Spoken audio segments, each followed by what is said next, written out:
नमस्कार। आप जो स्वधर्म के बारे में बात करते हैं उसके बारे में ज़्यादा बताएं।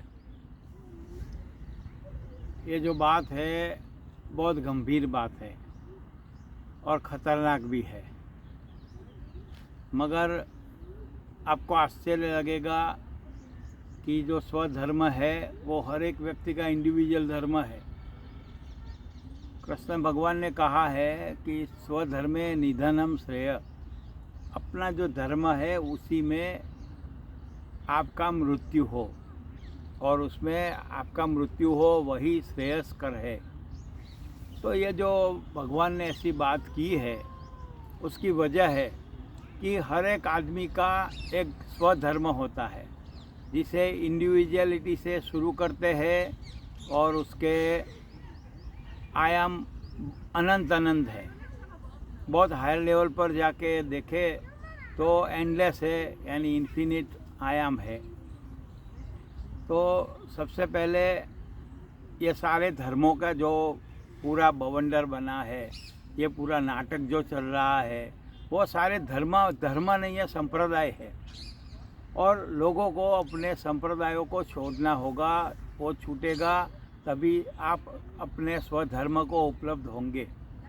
स्वधर्म को उपलब्ध होने का मतलब है कि आपके भीतर एक परमात्मा है, आपके भीतर एक डिवाइन फ्रैगमेंट है जिसे अल्लाह कहते हैं, गॉड कहते हैं, भगवान कहते हैं। तो उसके साथ कम्युनिकेशन करना, उसके साथ बातचीत करना, उसके गाइडेंस से चलना और वो परमात्मा की जो अनुभूति है वो कॉस्मिक इन्फ्लुएंस यानी इन्फ्लुएंस सी से जुड़ी हुई है। तो आपको ऊपर से जो ज्ञान आ रहा है, तो हमारे भीतर जहाँ हम चोटी रखते हैं वहीं एक जगह है जहाँ साइलेंट एरिया कहते हैं। तो उसी जगह में हमारे भीतर परमात्मा है, उसे डिवाइन फ्रैगमेंट कहते हैं। डिवाइन होलनेस का टुकड़े टुकड़े बढ़ जाना, उसी का नाम है डिवाइन फ्रैगमेंट। तो हर एक व्यक्ति के भीतर एक परमात्मा है, वो किसी धर्म से जुड़ा हुआ नहीं है, किसी संप्रदाय से जुड़ा हुआ नहीं है, इसलिए उसे स्वधर्म कहते हैं कि हर एक व्यक्ति का इंडिविजुअल धर्म है। ये सारे धर्मों की जाल है वो मिट जानी जरूरी है।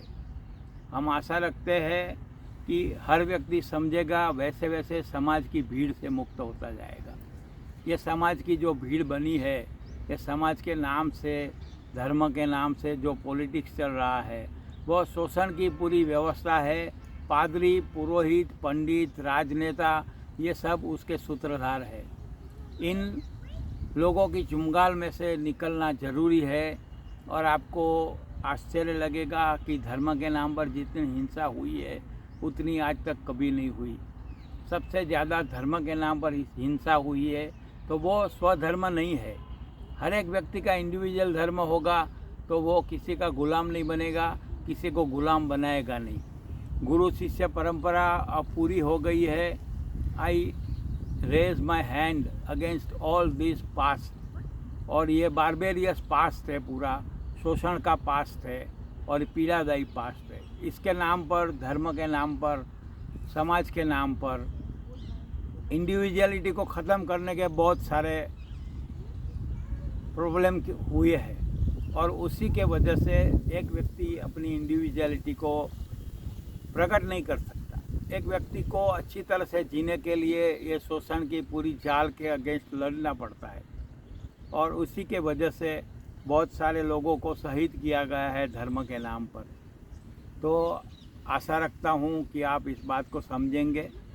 इसका बेस है, अगर व्यक्ति को रिलीजियस होना है तो उसे सारे रिलीजनों से मुक्त होना पड़ेगा। ये जो रिलीजन्स है वो शोषण का पूरा जाल है, पूरा का पूरा सिस्टम है। इससे मुक्त होने के लिए आपको ध्यान में गहरा जाना होगा, तो आपका ब्रेन सिस्टम क्लियर होगा। उसे आपको योग में जो महर्षि पतंजलि ने बताया है, उसे आधुनिक फॉर्म में योगी श्री तंवरिया जी ने जो बताया है, वो 3 स्टेप रिदमिक ब्रीदिंग और रिफाइनिंग एक्सरसाइज करना होगा। ओशो ने जो बताई है वो ध्यान की विद्या करनी होगी। दूसरी विद्या भी है और वो भी सच हो सकती है, मगर इतना मेरा अनुभव है, इसके बारे में आपको बात करता हूँ। और आपसे रिक्वेस्ट करता हूँ कि सारे धर्मों को छोड़े और स्वधर्म के शरण में जाए।